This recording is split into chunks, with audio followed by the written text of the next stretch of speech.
program assists the department in its ability to investigate and solve crimes and identify criminals. This is done through a payment to individuals who provide useful and credible information to assist in criminal investigations. This is a commonly used practice in the New Haven Police Department for a very long time, and also in many other law enforcement police departments across the nation. The Confidential Informant Fund is also used for undercover purchases of weapons and narcotics. Our Confidential Informant Program has been critical to our success in reducing crime and contributed to the department's success in solving crimes and bringing people to justice. However, as folks know here, some of the confidential informant funds were stolen and misused by the former police chief, Carl Jacobson. Also, the police department has a general order which outlines its confidential informant policy and protocols, and these protocols were not followed, again, at Police Chief Jacobson's direction. When these irregularities came to light, we acted immediately and engaged the state's attorney's office, who, along with the Connecticut State Police, are actively investigating the former chief's misconduct.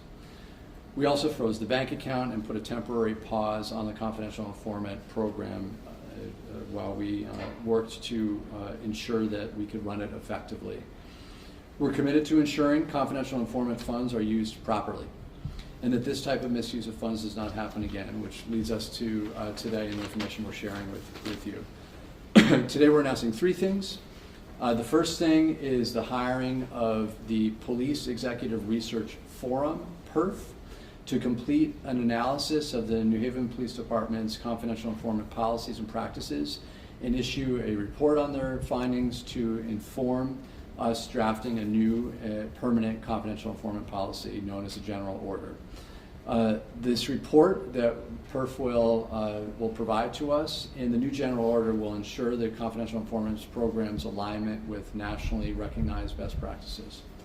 The second thing we're announcing is a new temporary confidential informant special order for the confidential informant program to allow this critical work to continue, because, as I mentioned earlier, it's very, very important to the success of our ability to solve crimes, and we want to ensure that this program continues operating while PERF does its work to assess our previous policy and provide us recommendations for a new long-term policy. The new special order for the temporary and confidential informant program includes significant new accountability measures, increased supervision, and enhanced procedures to ensure responsible oversight and distribution of confidential informant funds. Special order will take place of the existing general order until a new permanent one is developed. And finally, we're sharing that we're going to restart the confidential informant program based on this special order so the critical work can continue. We're estimating that we're going to restart this program in approximately 2 weeks as we put this new temporary program in place.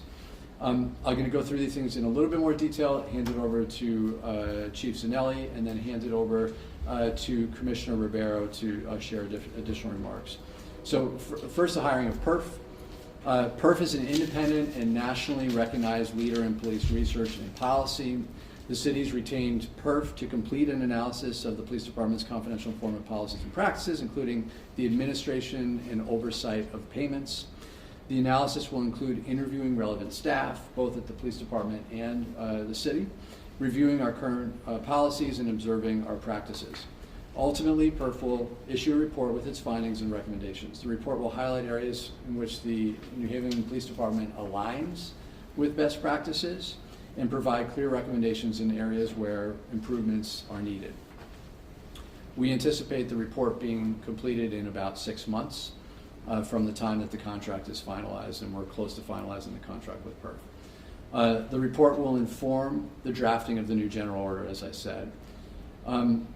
Second, in the interim, to allow the work for the confidential informant program to continue, we're initiating this special temporary order, and there's a couple of things that I think are important to point out here. It was this temporary policy was developed in cooperation with the Chief Administrative Officer Justin McCarthy, Deputy Chief Administrative Officer and currently Acting Controller Rebecca Bombero, who's put a ton of work into this. Thank you so much for doing this.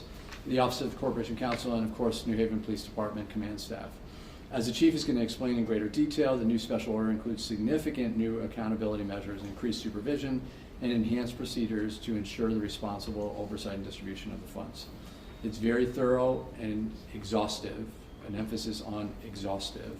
But some of the high-level and notable items include, one, additional checks and balances built into the process. So when it comes to the auditing and replenishment of the confidential expenditure fund, before, only the New Haven Police Department was involved in auditing and replenishing the CI funds. Now the Chief Administrator's Office, which supervises the New Haven Police Department, and Controller are also involved in the expenditure, the auditing and replenishment of funds. Before, funds were replenished based only on the Chief's request, and it was done once annually when the fund was at approximately $50,000. Now the police department is required to provide documented proof of use of the existing confidential informant funds before the replenishment of funds. This will be reviewed and approved by the Chief Administrator's Office and then by the Department of Finance. Replenishment will also be done in smaller increments on a more frequent basis, as opposed to one large sum annually. And when it comes to auditing the funds, before, one annual audit by the Assistant Chief of Investigative Services was required, which was not possible because Chief Jacobson retained control of the program. But now multiple audits and other individuals will be involved to ensure proper oversight. There will be a monthly audit within the police department. There will be quarterly audits that involve an external party, the CAO's office, or potentially an outside law enforcement. And there will be an annual audit that will include city auditors, so there will be a civilian oversight. And that will be conducted either by our internal audit division, or if they don't have the capacity to do this and we engage an outside auditor to do this. We typically have an outside auditor, and sometimes this type of program could be picked up in their random selection of different programs that they audit in the city. Either way, it will be audited annually by our internal audits or this external auditor. Second thing that is new is the use of technology to enhance internal monitoring and controls. Now the funds will be kept in a digital safe, camera surveillance of the cash repository, and cash disbursements between officers, and there will also be access control to where the funds are stored here at Police Department headquarters, so designated people need to badge in and badge out. This will create a video record, timestamp, and audit trail to confirm activities. Better training and controls for adherence of the CI policy is number 3. Before, Chief Jacobson had said he was going to retain control of the CI program despite multiple assistant chiefs asking multiple times to assume control. Now all standard operating procedures will be reviewed and updated by the Chief, CAO, and an efficiency committee of the Board of Police Commissioners. And now training in the management of the CI program will be provided to individuals upon their appointment to oversee or manage the program. It's important to note we have gone to extremes here to ensure that the temporary special order has exhaustive oversight and accountability while PERF goes through their process. These processes and procedures may change clearly with the general order. The final thing I'll say is that it's very, very important for us that the individuals that have provided information to the police department through the confidential informant program, their identities are kept secret, and that is something of absolute importance to us. And so we want to reiterate that, first of all, thank those people for sharing information that has led to arrests, and we will continue to do what we need to do to make sure that we keep their identities confidential. Chief. Thank you, Mayor. Yep. Good afternoon, everyone. Thank you all for being here. Confidential informants are critical tools used by law enforcement to investigate criminal activity. They help solve and prevent crimes and keep communities safe. Without individuals willing to provide information, law enforcement will lose one of its most effective ways of protecting lives and preventing and solving crimes. Although we are planning to work with the Police Executive Research Forum in the near future to implement the best policy possible, founded in best practices and industry standards, as acting chief at the moment, I wanted to ensure that our informant program was returned to operation in the meantime with the approval of the special order and standard operating procedure. Special orders for us tend to serve a temporary function until a permanent solution is found. There are several updates made to the previous policy from 2016, but I'd like to be highlighting some of the main sections in the new special order and standard operating procedure today.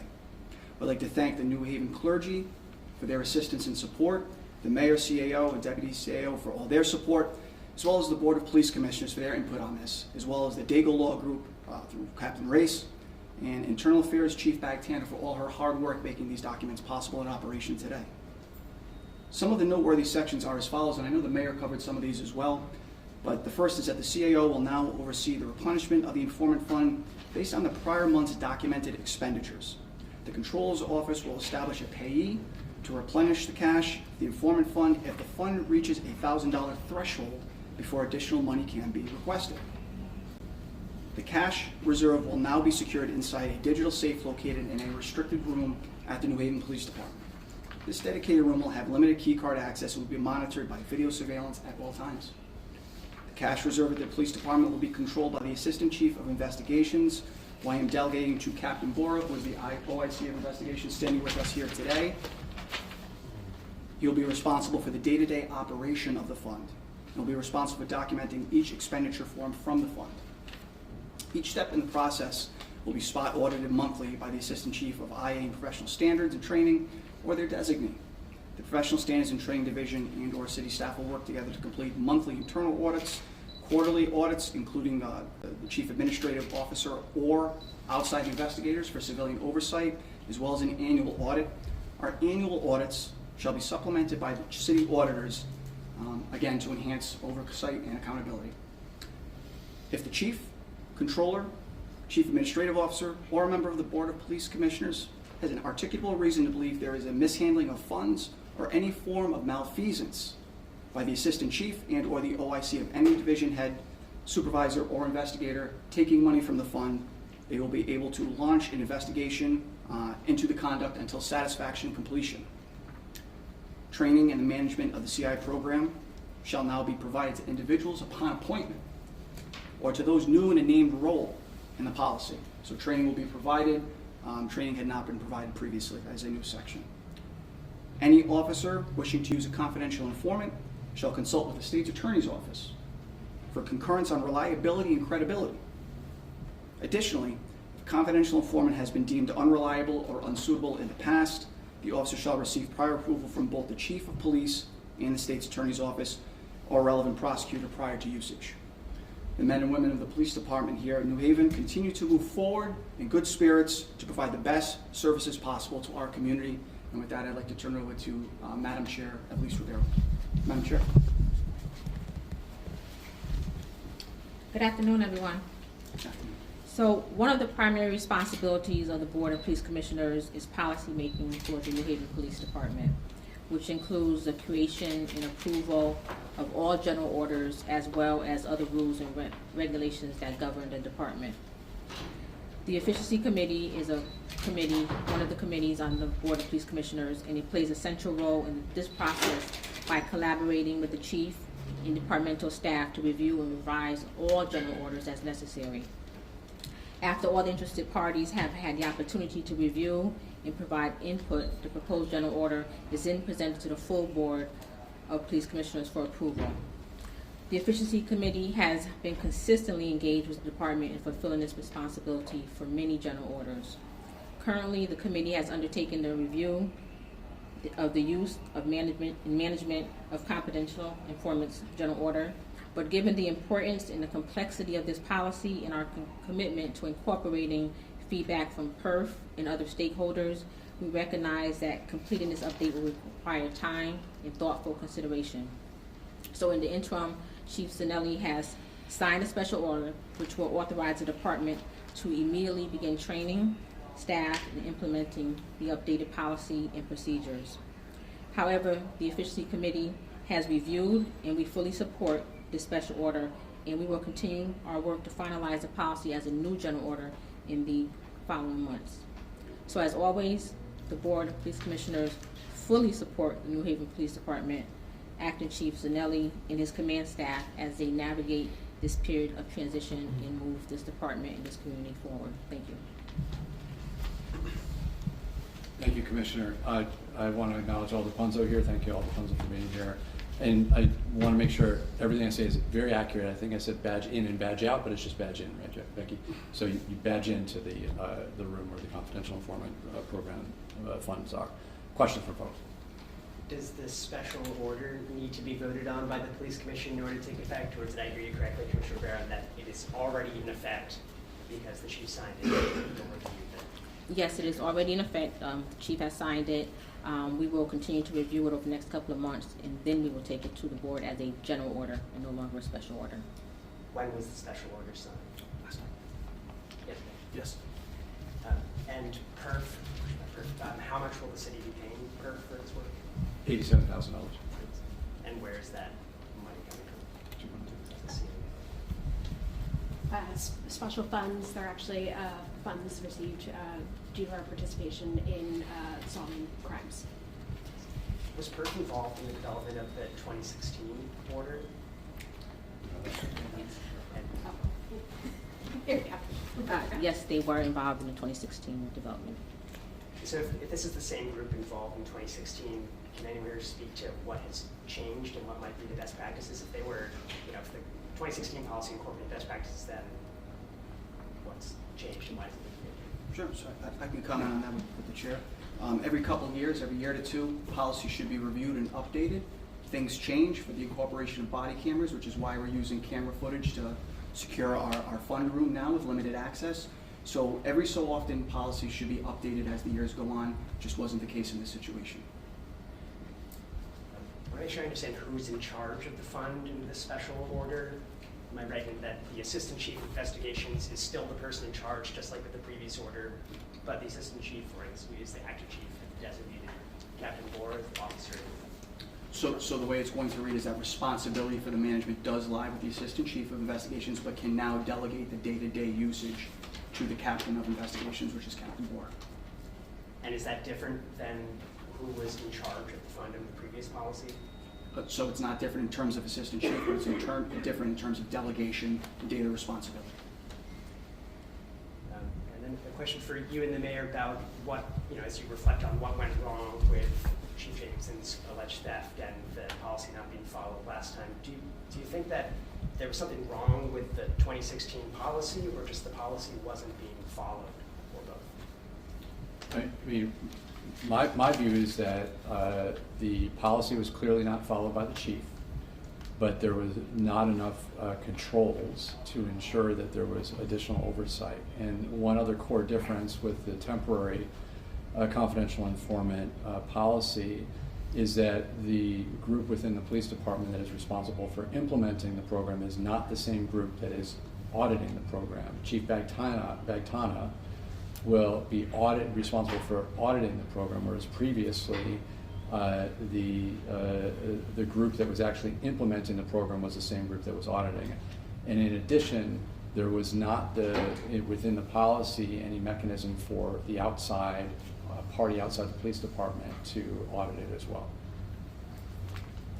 Mayor, can you just talk about just these changes and the confidence they give you in terms of restarting this program? I mean, is this enough to prevent problems that took place and potentially in the future? Yeah, so the temporary policy is clearly enough to ensure that there aren't going to be problems.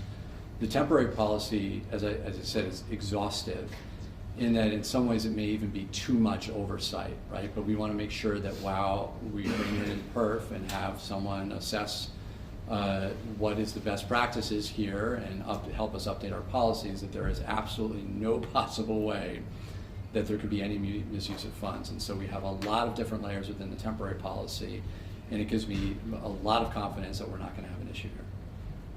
Acting Chief, you mentioned even today that Chief Jacobson several times when asked to relinquish control of the program, he refused. Obviously hindsight is 20/20, but looking back now, being asked several times and saying no every time, is that ever a red flag for you?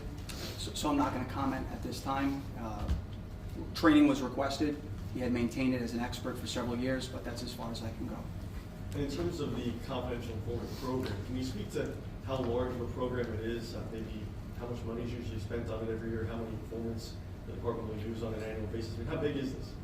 It's very vital for us, but I don't want to speak on specifics due to safety and other things. Thank you.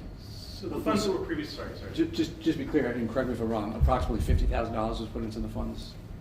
Because we Yes, and it's used for things in addition to confidential informants, including narcotics and gun yes. violence. So just to give you a scale, it's not hundreds of thousands of dollars.